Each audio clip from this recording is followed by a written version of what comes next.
नमस्कार दोस्तों, एक बार फिर आप सभी का मैं स्वागत करता हूं अपने चैनल पर। धन्यवाद देता हूं आपको, साधुवाद देता हूं कि आप लोग सभी मन लगा करके मेरे वीडियोस देख रहे हैं। और जब भी कोई प्रॉब्लम होती है तो कमेंट बॉक्स में आप लिखते भी हैं, बताते भी हैं, तो उसके लिए बहुत बहुत धन्यवाद।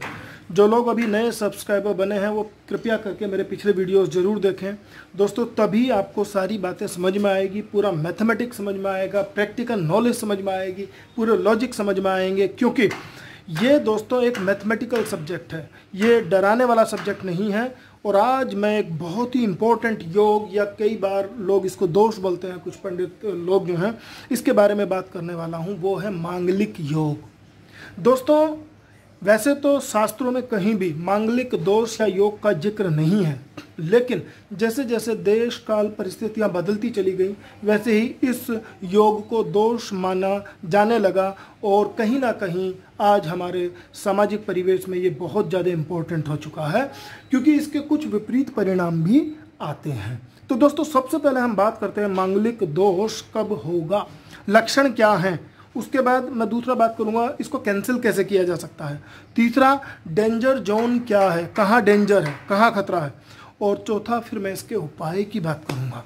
तो दोस्तों पहली बात, पहला, चौथा, सातवां, आठवां और 12वां घर में अगर मंगल पड़ा हुआ है, मंगल देव पड़े हैं, तो ये समझ लीजिए ये मांगलिक होने के लक्षण है। मांगलिक हुआ नहीं है, मांगलिक हुआ नहीं है, मांगलिक होने के लक्षण है। अब कैंसिलेशन की बात करते हैं दोस्तों। अगर मंगल कहीं भी है, उनके साथ सूर्य आ जाए, सूर्य यहाँ भी हो सकता है और एक घर आगे भी हो सकता है, ठीक है दोस्तों, यहाँ भी हो सकते हैं इधर। तो उस केस में अगर मंगल सूर्य से 17 डिग्री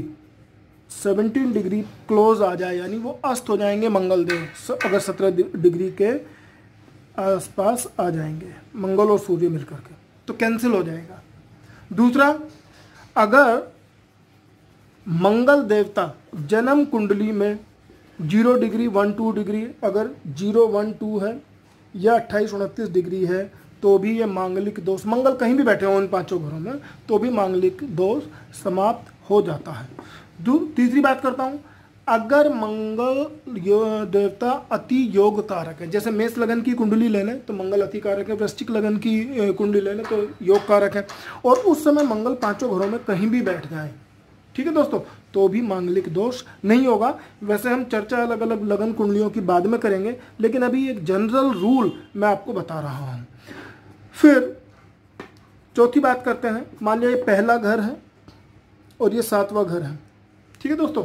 तो सप्तमेश, जिसको हम 7वें घर का लॉर्ड जो होगा, अगर वो अपने ही घर में है, जैसे मान लिया मैं यहाँ बात करूँ, अगर ये मेष लगन की कुंडली ले लें तो दोस्तों ये शुक्र देवता होंगे। अगर शुक्र देवता अपनी ही राशि में बैठे हुए हैं, और अगर मैं यहाँ पे थोड़ी देर के लिए 2 और 8 ले लूँ तो यहाँ खुद ही मंगल देव हो जाएंगे। अगर ये अपनी राशि में ही बैठे हुए हैं, तो क्योंकि जो अपनी राशि में बैठे हुए होंगे तो उस समय मंगल दोष को कैंसिल कर देंगे, भले चाहे 1, 4, 7, 8, 12 में मंगल कहीं भी पड़ा हो। पांचवी बात करते हैं, अगर मंगल देवता बृहस्पति की या तो दृष्टि या तो बृहस्पति के साथ कहीं भी युति बना के बैठ जाए, या बृहस्पति की 5, 7 और 9 दृष्टि हो, जैसे 1, 2, 3, 4, 5, मान लिया बृहस्पति देव यहाँ बैठे हुए हैं, या थोड़ी देर के लिए हम और भी कर लेते हैं, बृहस्पति देव यहाँ बैठा देते हैं थोड़ी देर के लिए, तो देखिए दोस्तों 7वीं दृष्टि यहाँ पड़ रही है मंगल पे, अगर मंगल यहाँ पर है, और अगर 9वीं दृष्टि फिर यहाँ पड़ जाएगी, ठीक है। देखिए 7, 8, 9, अगर हाँ अगर मंगल यहाँ पर है तो भी तो बात बनेगी नहीं, ठीक है, अगर बृहस्पति की दृष्टि पड़ रही है, ठीक है दोस्तों। उसके बाद में अगर हम बात करते हैं, फिर बृहस्पति की अगर दृष्टि पड़ती है, बृहस्पति जो है मंगल देवता के साथ कहीं भी बैठ रहे हैं, बृहस्पति की जैसे युति यहाँ बन जाए, यहाँ बन जाए, यहाँ बन जाए, यहाँ बन जाए, यहाँ बन जाए, तो ये मांगलिक दोष नहीं रहेगा। छठी बात करते हैं, अगर मंगल चंद्रमा एक हो जाए, मंगल और चंद्रमा कहीं भी इन पांचों घरों में, मंगल और चंद्रमा इन पांचों घरों में कहीं भी मिलती है, अगर इनकी युति बनती है, क्योंकि मंगल जो है अग्नि तत्व के हैं और ये जल तत्व के हैं, तो भी आपका मांगलिक दोष समाप्त हो जाएगा। ध्यान दीजिएगा दोस्तों, लिख लीजिए इस चीज़ को कि मांगलिक दोष कैसे कैसे कैंसिल होता है। दूसरी बात दोस्तों, बात करते हैं 1, 4, 7, 8, 12 में बैठे हुए मंगल अगर कहीं भी स्वय राशि में है, जैसे आपकी लगन कुंडली में ध्यान दीजिएगा 1 लिखा हुआ हो या 8 लिखा हुआ हो, कहीं भी जैसे यहाँ पे 1 लिखा हो या 8 लिखा हो या 1 लिखा हो या 8 लिखा हो, कुछ भी स्वय राशि में जो मंगल होंगे वो अपने घर को खराब नहीं करेंगे, तो भी मांगलिक दोष समाप्त हो जाएगा। ठीक है दोस्तों, अगली बात हम करते हैं। फिर एक कंडीशन और है कि अगर जातक और जातिका दोनों मतलब पुरुष और स्त्री के 27 गुण मिल जाते हैं तो भी ये मांगलिक दोष कैंसिल हो जाता है। कुछ बड़े सेलिब्रिटीज़ की मैं बात करता हूँ जहाँ मांगलिक दोष का निवारण करके, जैसे अभिषेक बच्चन और ऐश्वर्या राय बच्चन की शादी हुई, पहले बड़ के पेड़ से उन्होंने शादी कराई, फिर मंगल दोष का उपाय कराया, तो वो बिल्कुल उनका एक मैरिड लाइफ सही है। लेकिन जहां मंगल बहुत ज़्यादा डेंजर जोन में आ जाए, जैसे हम रेखा की बात करें, लीना चंद्रावरकर की बात करें, कभी इनकी कुंडली में आपसे डिस्कस भी करूंगा, तो रेखा जी घोर मांगलिक हैं, तो इसकी वजह से उनको दाम्पत्य सुख नहीं मिल पाया। सेम ही केस लीना चंद्रावरकर का रहा, क्योंकि दोस्तों कई परिस्थितियों में देखा गया है जब मंगल अति योग मंगल अति मारक हो जाए और उस समय वो 1 4 7 8 घर में बैठा हो और अगर गलती से उसके साथ शनि बैठ जाए या केतु बैठ जाए, कहीं भी शनि और केतु, देखिए पहले मैं शनि की ही बात करूँ तो शनि यहाँ बैठे हैं, यहाँ बैठे हैं, यहाँ बैठे हैं, यहाँ बैठे हैं, तो आप देखिए लग्नेश में ही अगर बैठ गया है और ये मारक है मंगल देवता और शनि भी साथ में है, तो आप समझ लीजिए बिल्कुल जो है प्रॉब्लम आनी ही आनी है। 7वें घर में बैठ जाए तो दिक्कत है, 8वें घर में बैठ जाए तो बहुत बड़ी प्रॉब्लम आने वाली है। और मंगल और केतु अगर बैठ जाए, ऐसे ही मंगल और केतु को अगर हम बैठा दें किसी भी घर में, यहाँ पे बैठा दें, यहाँ पे बैठा दें, इनमें बैठा दीजिए आप मंगल केतु मंगल केतु मंगल केतु, तो भी प्रॉब्लम आएगी ही। तो इस चीज़ से मैं केवल एक ही आपको चीज़ बता पाया हूँ कि एक तो आप मांगलिक दोष पहचान लें, दूसरी चीज़ ये है कि अगर मांगलिक दोष स्ट्रॉन्ग है तो किसी जानकार पंडित की ज़रूर सलाह लें, उपाय करें और ज़रूर ध्यान दें कि अगर मांगलिक जातक है तो उसके लिए कोशिश ये करें कि दूसरा जो साथी है, जीवन साथी, वो भी मांगलिक ही हो, तो ये थोड़ा सा फैक्टर ठीक रहेगा, लेकिन कुंडली मिलान जरूर कर लें। अब मैं दोस्तों उपाय की बात करता हूँ। जिन लोगों को मांगलिक दोष है तो वो क्या करें। देखिए हनुमान जी को सिंदूर चढ़ाने से मंगल देवता शांत होते हैं।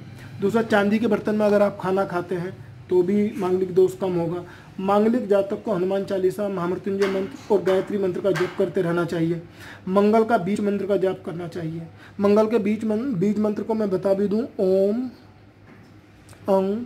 अंगारकाय नमः, अंगारकाय नमः। तो इसका डेली 108 बार आप जो है ध्यान करें और जो है 93 डेज तक आपको ये करना होगा। बीज मंत्र के ऊपर मैं अलग से वीडियो बनाऊंगा, तब हम इस पर ज़्यादा चर्चा करेंगे। फिर चौथी चीज़ क्या करें कि आप लाल कपड़े का दान करें, पीपल के पेड़ की पूजा करें दूध के साथ, ठीक है जी, और मसूर की दाल का दान करें।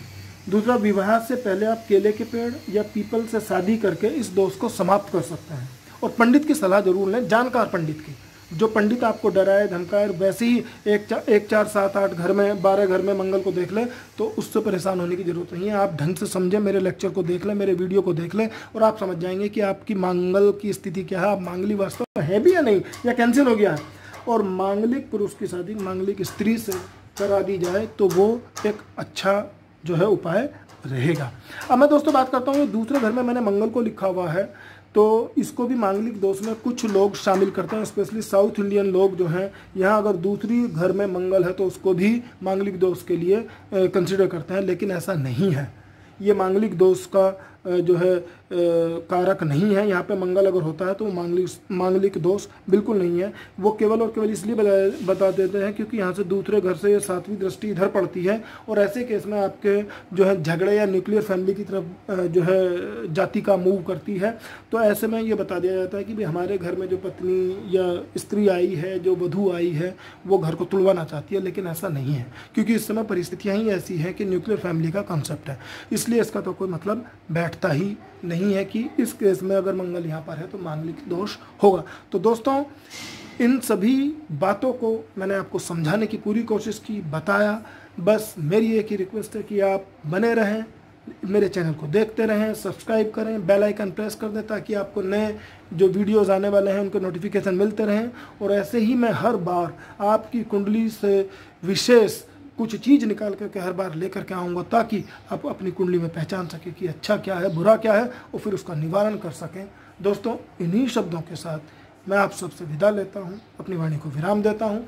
नमस्कार, जय गुरुदेव।